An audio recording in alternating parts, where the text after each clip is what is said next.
इमाम बुखारी ने एक खूबसूरत वाक़या तारीफ फरमाया है जो आप हजरात को सुनाना चाहता हूँ। एक बीबी, एक मुअज़्ज़ज़ खातून, एक खुश नसीब खातून जिसका नाम उम्मे हराम बिनते मिल्हान था।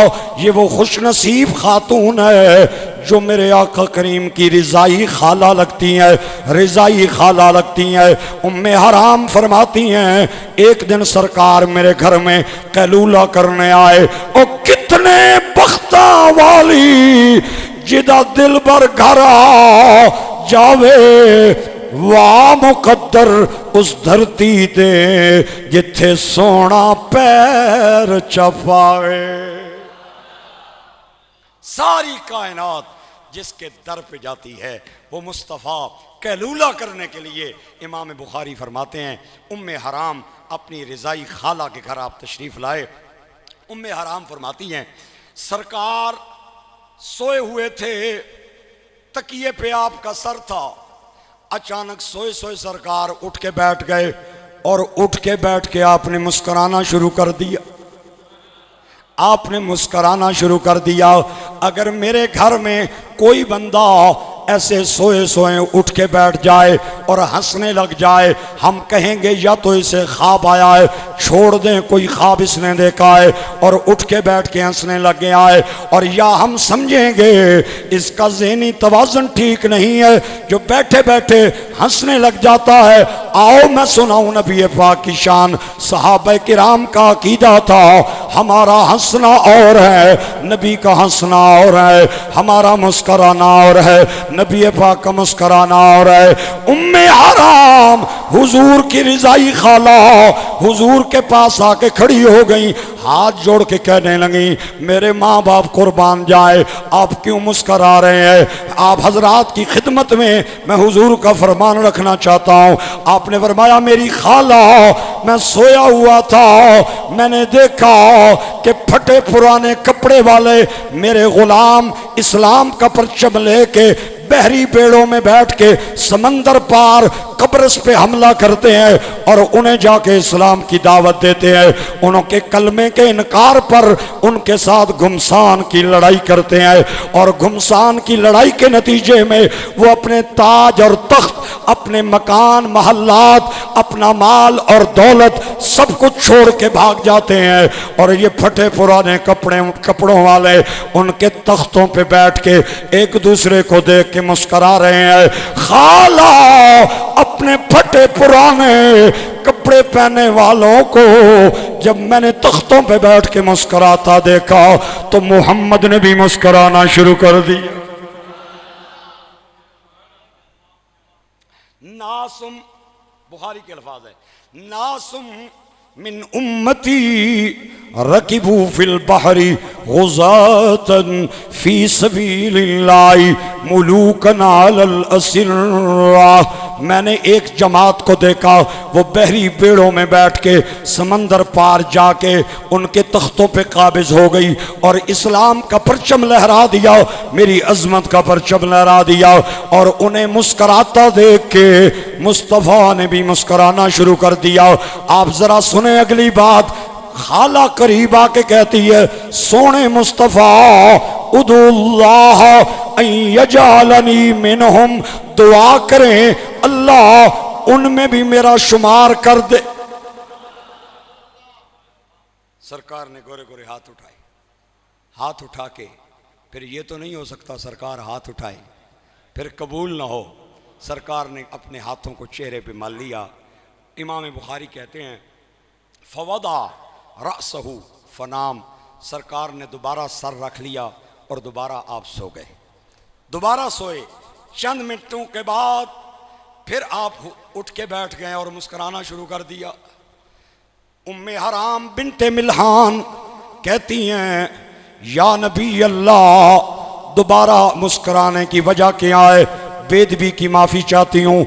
आपने फरमाया उम्मे हराम, मैंने समझा था एक लश्कर है, मैंने उनके पीछे एक बहरी पेड़ों का दूसरा लश्कर भी देखा, वो भी इसी तरह गए हैं और जाके उनके तख्तों पे बैठे हैं और मुस्करा रहे हैं। उन्हें मुस्कराता देख के मुस्तफ़ा ने भी मुस्कराना शुरू कर दिया। ग्रामी कदर अहबाब, उम्मे हराम कहती हैं सोना दुआ करें कि इनमें भी मेरा शुमार हो। अगली बात पे आपकी सुभान अल्लाह सुनना चाहता हूं, आपकी दाद लेना चाहता हूं। आपने फरमाया उम्मे हराम दोबारा दुआ तो तब करूं जब पहले लश्कर में तेरा नाम ना आए। मैंने पहले बेड़े में तेरी सीट भी बुक करवा दी है और तेरा किराया भी अदा कर दिया है। पीर साहब के पास लोग आते हैं, मौलाना साहब के पास लोग आते हैं कि एक काफिला हमारे इलाके से मदीना जा रहा है, दुआ करें मेरा नाम भी उस काफिले में आ जाए, मैं भी चला जाऊं। मौलाना साहब पीर साहब दुआ करते हैं। दुआ करने के बाद चंद दिनों के बाद वो आदमी दोबारा आ जाता है, आके कहता है हज़रत साहब उस काफिले ते मेरा नाम नहीं आया, हुण दुआ करो एक और जा रहा है उहदे विच मेरा नाम आ जाए। तो पीर साहब क्या करनगे? इतनी आखन कि मैं दुआ ना करना।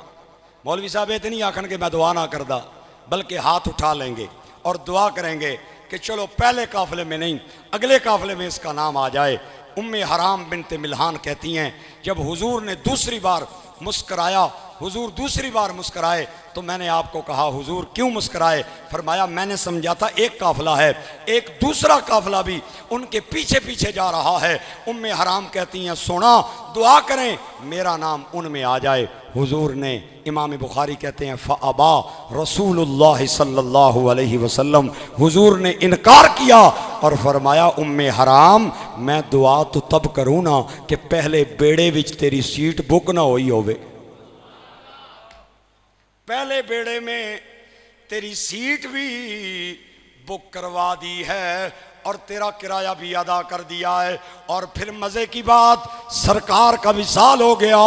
उम्मे हराम बिनते मिल्हान जिंदा थी। सरकार के विसाल के बाद हज़रत अबू बकर का 2.5 साला दौरे खिलाफत आया। कोई बहरी बेड़ा इस तरह नहीं गया। हज़रत उमर का दौर आया। हज़रत अमीर मुआविया रदी अल्लाह ताला अन्हु ने हज़रत उमर बिन खत्ताब को ख़त लिखा कि मुझे इजाज़त दी जाए, मैं एक बैरी बेड़ा बना के कब्रस पे हमला करना चाहता हूँ। हज़रत उमर बिन खत्ताब ने इनकार किया। फिर हज़रत उमर का 10 साला दौर गुजर गया। हज़रत उस्मान का दौर खिलाफत आ गया। पहले दौर में हज़रत अमीर मुआविया ने हज़रत उस्मान को ख़त लिखा, आपने उनकी तजवीज़ को कबूल न फरमाया। 5 साल बाद आपकी तजवीज़ को कबूल फरमाया गया और ये बहरी बेड़ा कब्रस गया। हज़रत उम्मे हराम बिनते मिल्हान इस काफ़िले के अंदर मौजूद थी और मैंने किताबों में पढ़ा है एक मकाम पे इस काफ़िले ने पड़ाव किया, एक मकाम पे इस काफ़िले ने क़ियाम किया और उम्मे हराम एक सवारी पे सवार थी और उनकी सवारी फिसली और वो गिर गई, ये भी नीचे गिर गई और साथ ही अल्लाह करीम ने इन्हें शहादत की मौत अता फरमाई। सहाबा किराम आए, इनका चेहरा देखने लगे और इन्ना लिल्लाहि व इन्ना इलैहि राजिऊन पढ़ने लगे और साथ ये भी कहने लगे कि तेरे निकली जो मुंह से तेरे वो बात हो के रही, निकली जो मुंह से तेरे वो बात हो के रही। शब को कहा जो दिन है तो सूरज निकल आया, दिन को कहा जो रात, दिन को कहा जो शब है तो रात हो के रही। निकली जो मुंह से तेरे वो बात हो के रही, फ़कत एक इशारे से सबकी निजात हो के रही। ये मेरे फिक्रे नहीं है, ये ताजदार बरेली इमाम अहमद रजा के जुमले हैं। निकली जो मुंह से तेरे वो बात हो के रही, फ़कत एक इशारे से सबकी निजात हो के रही। शब को कहा जो दिन है तो सूरज निकल आया, दिन को कहा जो शब है तो रात हो के रही। शब को कहा जो दिन है तो सूरज निकलाया, दिन को कहा जो शब है तो रात हो के रही। सहाबा किराम इन पे इन्ना लिल्लाह भी पढ़ रहे हैं और साथ ये भी कह रहे हैं कि तेरे मुँहों गल जड़ी निकले ओ तीरे, तू जो इशारा करें ओ ही तकदीर है।